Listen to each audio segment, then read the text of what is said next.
Assalamualaikum warahmatullahi wabarakatuh. Saya Sofiatul Fuada dan teman saya yaitu Muhammad Faiz Maulafi. Kami dari kelompok 11 ingin mempresentasikan PowerPoint yang kami buat, yaitu dengan judul menganalisis harta benda ataupun waris dalam lintas negara. Di sini ada beberapa poin yang kami bahas, yaitu ada pendahuluan, dasar hukumnya apa,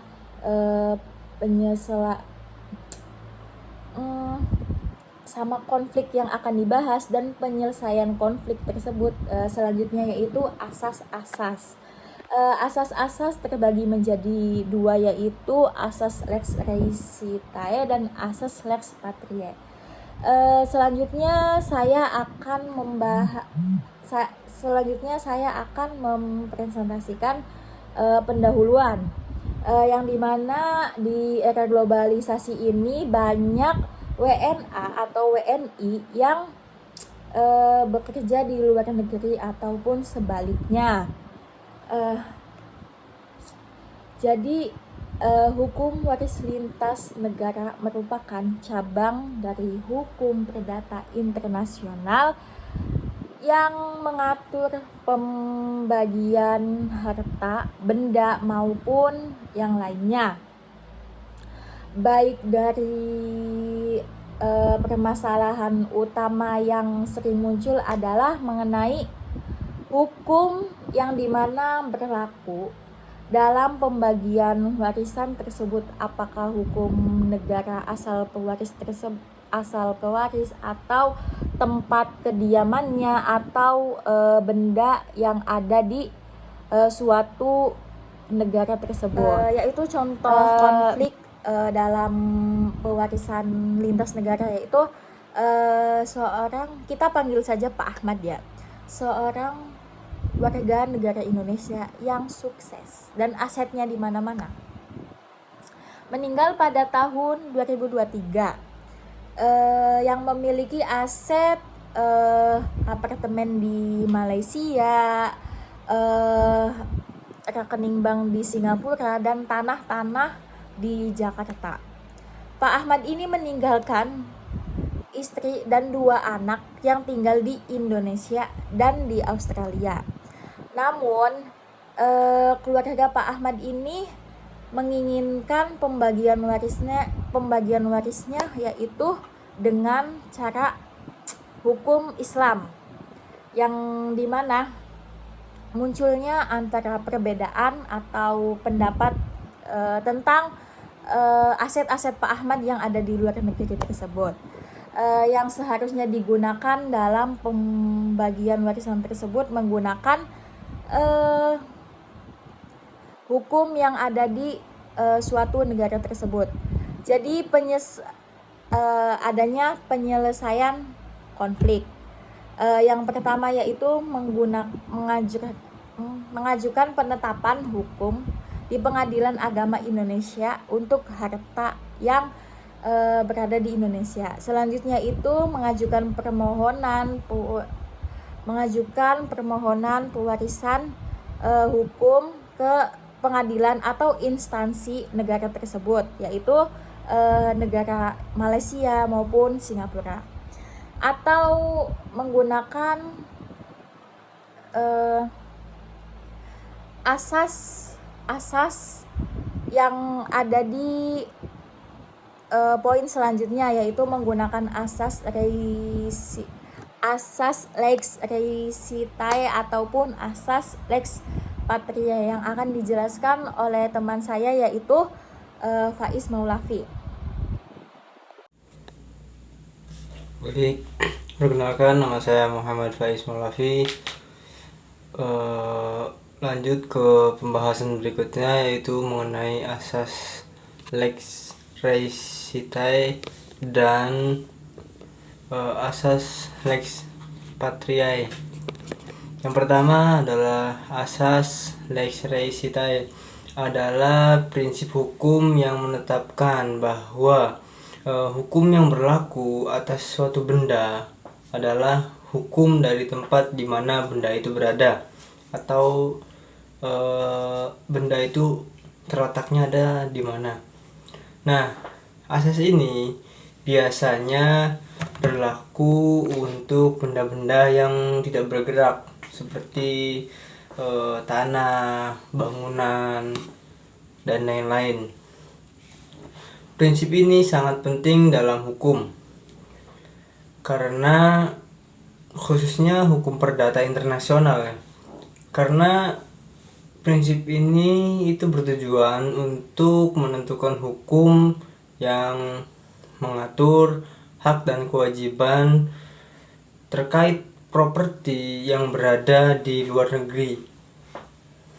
Nah, semisal jika seseorang itu memiliki properti di suatu negara, hukum negara tersebut akan mengatur kepemilikan atas propertinya, baik itu dalam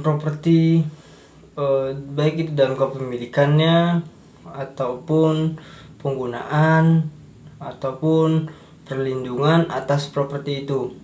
Nah, asas ini itu tertuang atau sudah ada dalam pasal 17 Algemene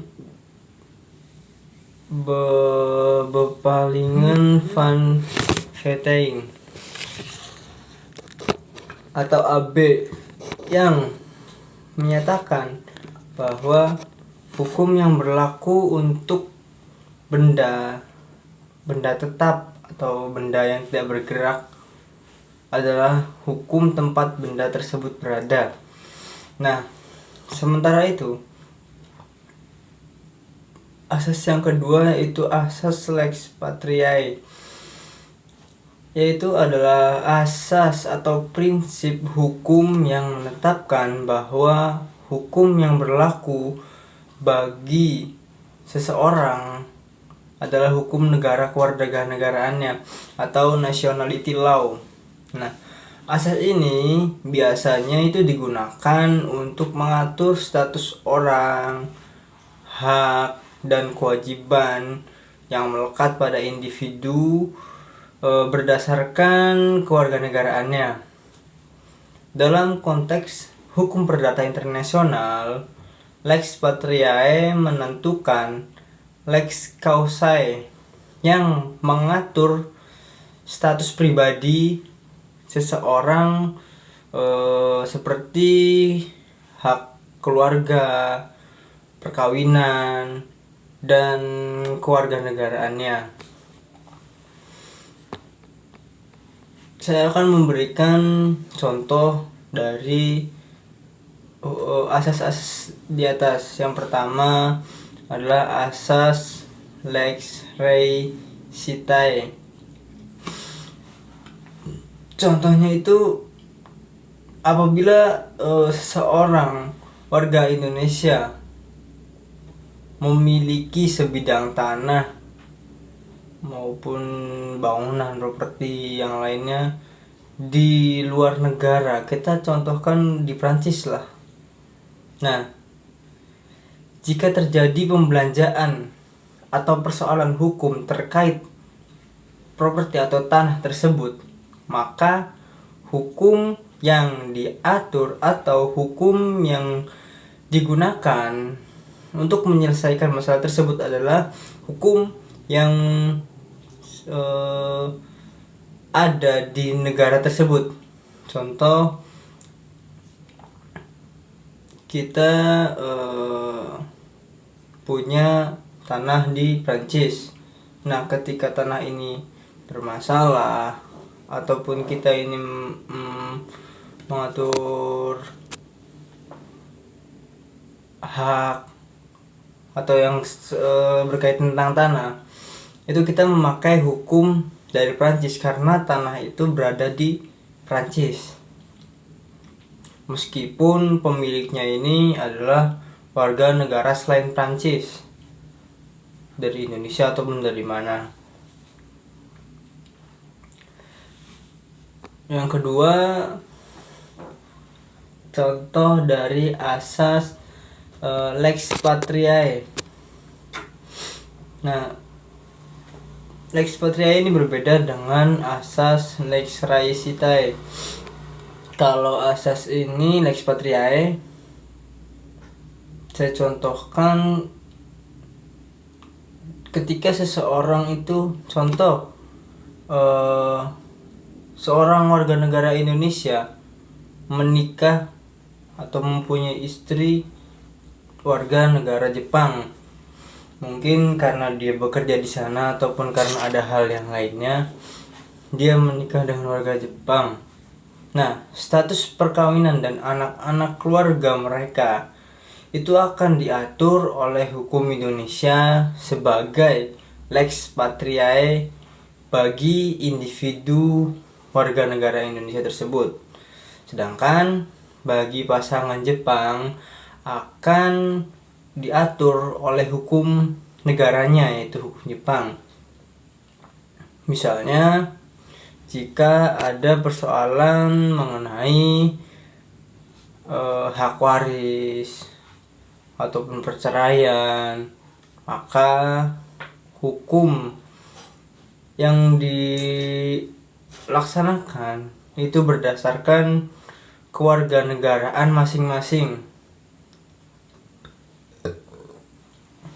Nah, secara singkatnya, asas Lex Raeesitae ini mengatur hukum atas benda berdasarkan lokasi benda itu berada. Sedangkan asas Lex Patriae mengatur hukum yang berlaku bagi orang berdasarkan kewarganegaraannya. Keduanya menjadi titik taut penting dalam hukum